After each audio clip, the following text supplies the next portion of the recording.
চলো ফিরে যাই আবার সেই গল্প শোনার দিনে। মন মাতানো প্রাণ জোড়ানো কিছু বাংলা ক্লাসিক গল্প নিয়ে হাজির আমরা শুভ সমৃদ্ধি। বাংলা সাহিত্যের অফুরন্ত সম্ভার থেকে তুলে আনা আমাদের প্রতিটি গল্পে থাকবে অদ্ভুত এক মায়া ও আবেগের স্পর্শ। আর আজকে শোনাবো আমরা শ্রী যোগেন্দ্রনাথ গুপ্তের রঘু ডাকাত।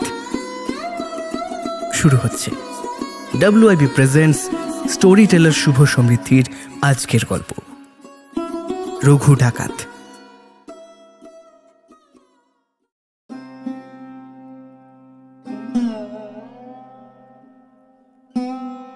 রঘু ডাকাতের নামে লোকে এক সময়ে ভয়ে ভয়ে দিন কাটাইত। রঘু ডাকাতের বাড়ি কোথায় ছিল কেহ ঠিকভাবে বলিতে পারিত না। কেহ বলিত নদিয়া জেলায়, কেহ বলিত হুগলি, কেহ বলিত চন্দননগর। সে কোনো একটা নির্দিষ্ট স্থানে থাকিত না বলিয়া নানা জনে নানা স্থানে তাহার বাড়ি নির্দেশ করিত।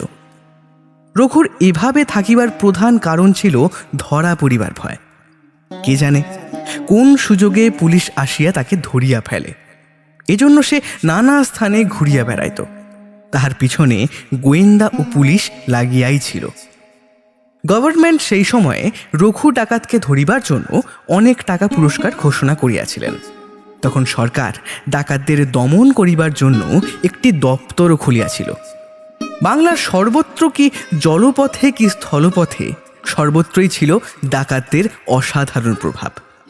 হুগলি, বর্ধমান, নদিয়া, বারাসাত, 24 পরগনা, হাওড়া, চন্দননগর, কলিকাতা প্রায় সর্বত্রই ডাকাতির জন্য কি ধনী কি মধ্যবিত্ত কি দরিদ্র কেহই শান্তিতে বাস করিতে পারিত না।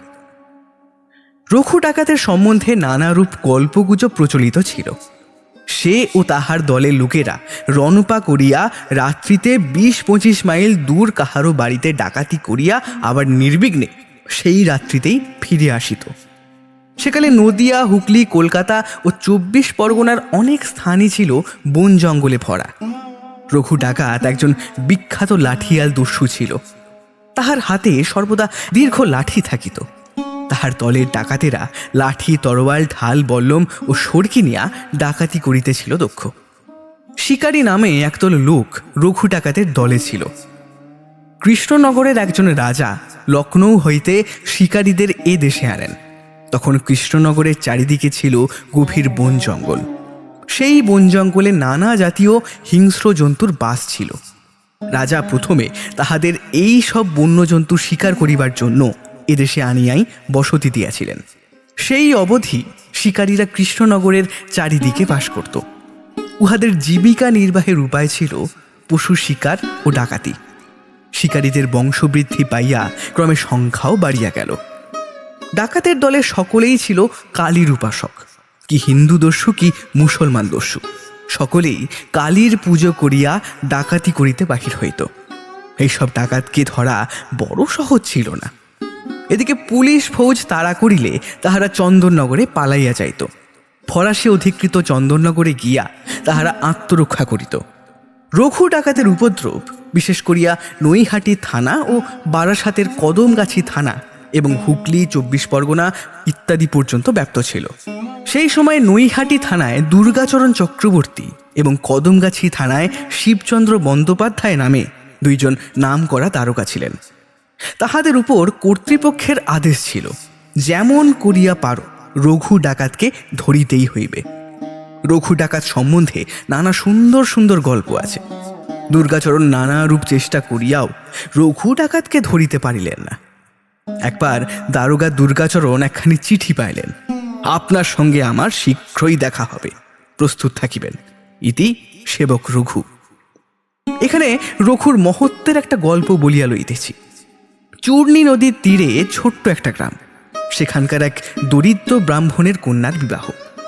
বিবাহ বাড়িতে লোকজন হই হই করিতেছে। বর ও বরযাত্রী দল আসিয়া নদীর ঘাটে নৌকা বাঁধিয়াছে।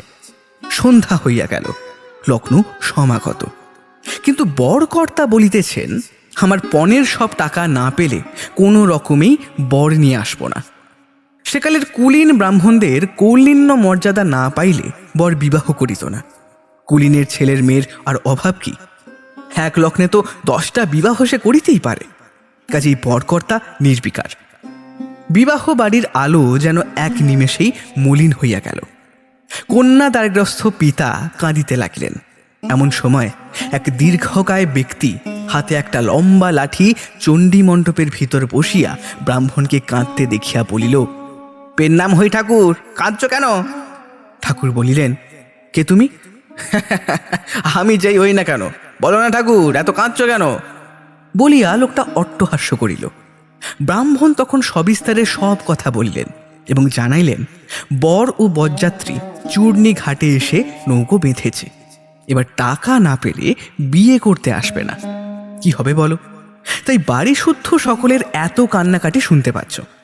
আমি গরিব মানুষ, এত টাকা কোথায় পাবো? এই কথা ঠাকুর, চুপ করো। মা ঠাকুরনদের চুপ করতে বলো, বিয়ের আয়োজন করো, বরযাত্রীদের ও কোনো যাত্রীদের খাবার ব্যবস্থা করো। আর হ্যাঁ, কত টাকা দিতে হবে? ব্রাহ্মণ বলিলেন, 501 টাকা। বেশ, কোনো গোল করো না ঠাকুর, আমি বর ও বরযাত্রী নিয়ে এক্ষুনি আসছি। টাকার জন্য ভেবো না, সে হয়ে যাবে। ব্রাহ্মণ আশ্বস্ত হইলেন। চূর্ণী নদীর পাড়ে কয়েকখানি নৌকায় বর ও বরযাত্রীর দল জটলা পাকাইতেছিলেন। এত বড় অপমান তাহারা সইবে না। বরকর্তা বলিতেছিলেন, চল বাড়ি ফিরে যাই। অনেকেই তাহার কথার সঙ্গে সঙ্গে সায় দিতেছিলেন এবং অন্যান্য জায়গায় মেয়েদের কথাও হইতেছিল যেখানে বেশি পণ মিলবে। এমন সময়ে সেই নিবিড় বনজঙ্গলপূর্ণ পথে দেখা গেল কতকগুলি মশালের আলো এবং শোনা গেল লোকজনের গোলমাল। বরকর্তা পৌঢ় ব্রাহ্মণ নৌকার বাহিরে পাটাতনের উপর বসিয়া আলাপ আলোচনা করিতেছিলেন। এমন সময় হৈ হৈ করিতে করিতে বনজঙ্গল কাঁপাইয়া লোকগুলি নৌকায় আসিয়া দাঁড়াইল এবং সেই দলের একজন দীর্ঘকায় ব্যক্তি বলিল, ঠাকুরমশাই, তুমি যেই হও, তোমার বর আর বরযাত্রী নিয়ে বিয়ে বাড়ি চলো, বিয়ের সব আয়োজন হয়েছে। কি একজন কর্কশ্বরে বলিল, তুমি কে, হুকুম করে এসছ?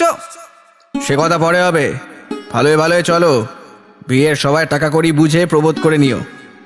এখানেই দিতে হবে, বরকর্তা বলিলেন।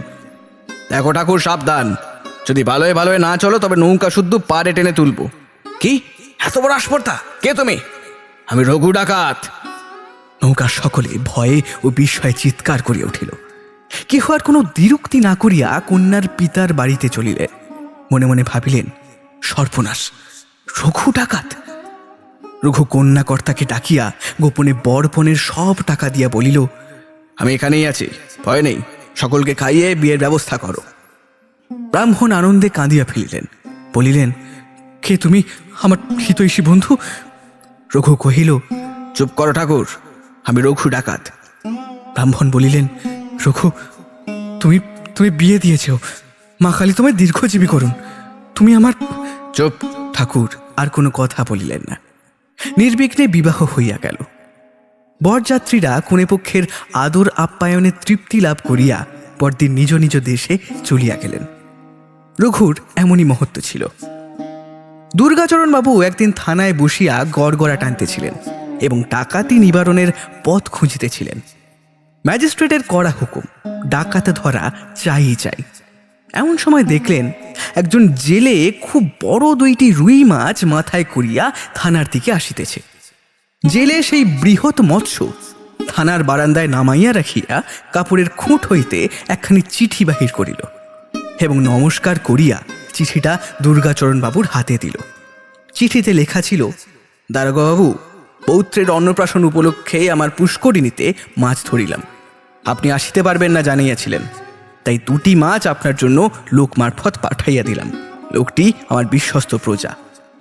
সুখসাগরের জমিদারের সঙ্গে দারোগাবাবুর খুব বন্ধুত্ব ছিল, কাজেই তিনি সন্তুষ্ট হইয়া যে লোকটি মাছ আনিয়াছিল তাহাকে 2টি টাকা দিয়া বিদায় করিলেন এবং বলিলেন, তোমার বাবুকে বলো আমি মাছ পেয়ে খুব খুশি হয়েছি, আমি 2-4 দিনের মধ্যে তার সঙ্গে দেখা করিতে যাব। এই বলিয়া দারোগাবাবু প্রচুর জলপান দিয়া লোকটিকে বিদায় দিলেন। এই ঘটনার কয়েকদিন পরে দুর্গাচরণ বাবু আরেকখানা চিঠি পাইলেন।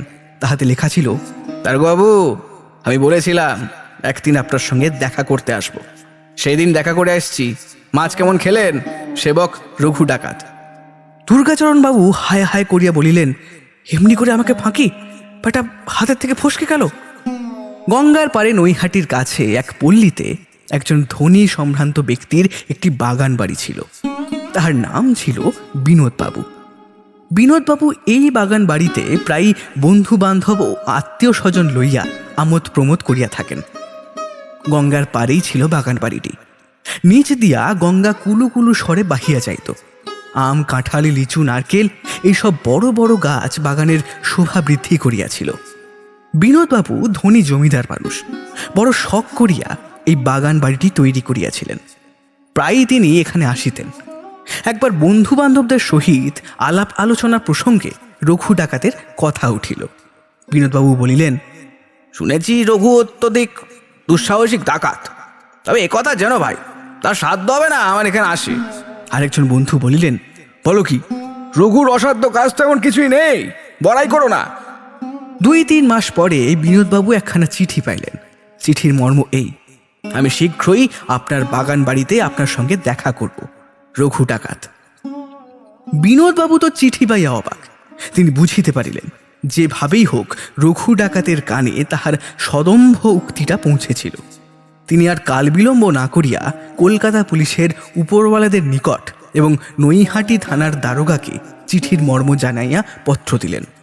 শীঘ্রই একদল পুলিশ ও দারোগা আসিয়া বাড়ির চারিদিক ঘেরাও করিয়া পাহারা রইল। বিনোদবাবুও বন্ধু বান্ধবদের সহিত প্রস্তুত করিলেন ডাকাতের প্রতীক্ষায়। একদিন সকালবেলা একজন ভদ্রলোক বিনোদবাবুর সঙ্গে দেখা করিতে আসিলেন। তিনি একটা বড় রকমের দামে ফিটান গাড়ি চড়িয়া আসিয়াছিলেন। দারোয়ান সসম্ভ্রমে ভদ্রলোককে বিনোদবাবুর নিকট লইয়া আসিল। তখন বিনোদবাবু দারোগা দুর্গাচরণ বাবু ও অন্যান্য ভদ্রলোকদের সঙ্গে রঘুর সম্বন্ধেই আলোচনা করিতেছিলেন। ভদ্রলোক বিনোদবাবুর ঘরে আসিয়া তাহাকে নমস্কার করিয়া ফরাসের একপাশে বসিলেন। নবাগত ভদ্রলোক দীর্ঘকায়, কৃষ্ণবর্ণ, মাথায় বাবরি চুল, ঢাকাই মসলিনের ফতুয়া গায়ে, সেই পাতলা মসলিনের ফতুয়ার ভিতর হইতে সোনার হার দেখা যাইতেছে। বলিষ্ঠ তাহার শরীর, বয়স 50-এর কাছাকাছি। বিনোদবাবু বলিলেন, আপনার কি প্রয়োজনে আসা বলুন? আগে ত্রিবেণীর কাছে আপনার যে ছোট তালুক আছে, শুনেছি আপনি সেটি পত্তনি দেবেন। আমাকে দিলে বড় উপকার হয়, আমি সেজন্যই আপনার দরবারে এসেছি। মশাইয়ের নাম? ভদ্রলোক বলিলেন, আমার নাম ঈশ্বরচন্দ্র বন্দ্যোপাধ্যায়, বাড়ি সুখচর। জমার বিষয় লইয়া তর্ক বিতর্কের পর বার্ষিক জমা স্থির হইয়া গেল। ভদ্রলোক আগাম বায়নাস্বরূপ 100 টাকা দিয়া সকলকে নমস্কার করিয়া প্রস্থান করিলেন।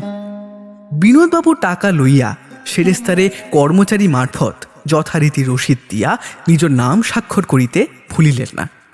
এইভাবে সপ্তাহ কাটিয়া গেল। বিনোদবাবু গর্ব করিয়া তাহার বন্ধুদের বলিতে লাগিলেন, কোথায় তোমাদের রঘু ডাকাত? আমার আর এখানে আসবে? তাহারা বলিল, ভাই এখনো সময় যায়নি, সাবধানে থাকো, সত্যি সাবধানে থেকো ভাইয়া। একদিন অন্ধকার রাত্রিরে একখানি ছিপ নৌকা চুপি চুপি আসিয়া বিনোদবাবুর বাগান বাড়ির গায়ে ফিরিল। বাগানের প্রাচীরের গায়ে সারি সারি বড় বড় আম, নারকেল প্রভৃতি ফলের গাছ। কতকগুলি গাছ একেবারে বাগানের মধ্যস্থ বাড়ির গা ঘেঁষিয়াই ছিল। ছিপ হইতে একদল লোক ধীরে ধীরে দেহাল বাহিয়া গাছের ওপর উঠিল এবং চুপি চুপি গাছ হইতে মাটিতে নামিয়া হামাগুড়ি দিতে দিতে বাড়ির কাছে আসিয়া পড়িল। একজন দীর্ঘকায় ব্যক্তি তাহাদের সকলকে পথ দেখাইয়া লইয়া যাইতেছিল। খিড়কির দরজা দিয়া একে একে সকলে উঠিল। তাহারা দেখিল নিচে দারোয়ানরা সব ঘুমিয়া পড়িয়েছে। বাবু শোবার ঘরের পাশে উপরের দরবার ঘরটির দেওয়ালে দারোয়ানরা তাহাদের তরোয়ালগুলি ঝুলাইয়া রাখিয়া ঘুমাইতেছিল। ঘরের দরজার সামনে প্রজ্বলিত লণ্ঠনগুলি নিবাইয়া দিয়া ওই লোকগুলি ঝুলানো তরোয়ালগুলো হাতে লইয়া দারোয়ানদের অস্ত্রহীন করিল। এইবার ডাকাতের দল বাড়ির সব ঘরের কপাট ভাঙিয়া ভিতরে প্রবেশ করিল। কপাট ভাঙার শব্দে দারোয়ানরা জাগিয়া দেখিল ডাকাতের দল লুটতরাজ করিয়া ফিরিতেছে। তখন একটা হইচই পড়িয়া গেল, কিন্তু তাহাদের অস্ত্র কোথায়? ডাকাতেরা তাহাদের অস্ত্র শস্ত্র নিয়া তাহাদেরই আঘাত করিয়া চলিয়া গেল। ডাকাতেরা প্রস্থান করিবার আগে সেই দীর্ঘকায় দস্যু অতি সন্তর্পণে বিনোদবাবুর শয়নকক্ষে ঢুকিয়া তাহার হাত পা ও মুখ বাঁধিয়া ফেলিল। বিনোদবাবু ভয়ে ও বিস্ময়ে গুঁগো করিতে লাগিলেন। পুলিশ ও দারোগা সপ্তাহকাল বিনোদবাবুর বাড়ি পাহারা দিয়া অবশেষে নিশ্চিন্ত মনে কয়েকদিন আগে ফিরিয়া গিয়াছিল। কিছুদিন পর বিনোদবাবু আরেকখানি পত্র পাইলেন। আপনি আমাকে তালুকের পত্তনি দিয়ে অনুগৃহীত করেছেন। আপনার সঙ্গে একবার দেখা করিতে গিয়েছিলাম, কিন্তু আপনি গাঢ় ঘুমে আচ্ছন্ন ছিলেন। আপনার কোনো ক্ষতি আমি করিনি। আপনার যাহা কিছু ছিল তাহা নির্বিঘ্নে নিয়ে এসেছি। সে টাকা করি আমি গরিবদের মধ্যে বিলিয়ে দেব। আপনি আমার জমিদার, বাকি টাকা পাঠিয়ে দেব। লেখাপড়া কবে শেষ করবেন? এখন বোধ হয় সেদিনকার সেই ভদ্রলোককে চিনতে পেরেছেন। ইতি শ্রী রঘু ডাকাত। বিনোদবাবু চিঠিখানি পড়িয়া বন্ধুদিগকে বলিলেন, ভাই, সত্যি রঘু ডাকাত অসাধারণ লোক, তবে সে আমার প্রচার হয়েছে বলিয়া হাসিতে লাগলেন। দারোগা দুর্গাচরণও চিঠি পাইলেন। দারোগাবাবু, দুবার আপনার সঙ্গে দেখা হলো, কই ধরতে তো পারলেন না। এতে রঘু ডাকাত। রঘু ডাকাত এমনই ছিল দুঃসাহসিক। রঘু ডাকাতের পরিণাম কি হয়েছিল তা জানি না। এ বিষয়ে সহকারী কাগজপত্রে সন্ধান মিলে না। সে এমন জনপ্রিয় দস্যু ছিল যে গরিব দুঃখীরা তাহার সন্ধান জানিলেও কেহ বলিয়া দিত না।